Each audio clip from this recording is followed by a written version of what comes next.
just want to talk through some elements that we've put together for our white paper actually.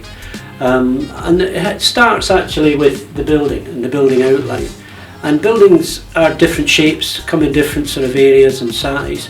But if we take this one as an example, which is pretty standard throughout, in that what you have is the perimeter architecture of the building, and then you have the internal architecture of the building. Those two areas give you what we call surfaces, and these areas you can work on. The other key thing is how you arrive at the building and how you exit. These things are very important so that the team are safe and your client is safe. So once you've got them plotted, we then work through a journey line.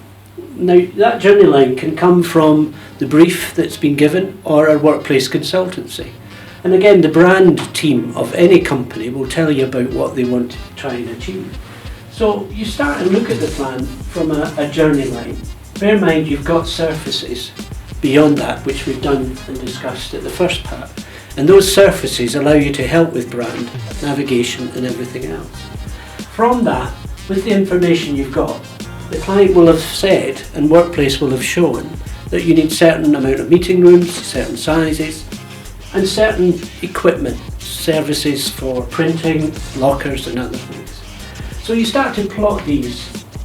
Now you have to build these. Now if you build them, you again have given yourself some surfaces.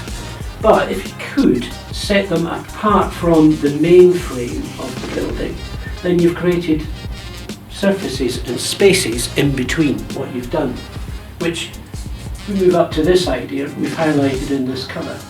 So you've got negative and positive space basically. And again from that you would then start to look at planning in a bit more detail. Now depending on what is required, you might not gain or be able to do as much as I've highlighted there, because actually we need desking and brown areas that I've highlighted here. Those brown areas could take up more space. Those spaces that are in the middle or here might not exist. But because you've thought about it, you've got opportunity to create surface. Then from there, you actually finalise your plan, because actually you've got to think about the function internal to the rooms. So again, you've got walls and surfaces. Then you've got the outside of each room that you've built. So again, you've got surface. Don't forget, however, you've still got flooring and ceiling.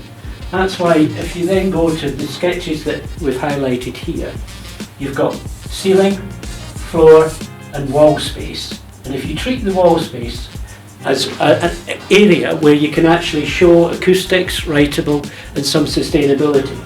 Certainly on the flooring, you can look at trying to create things that give excitement and journey throughout the space.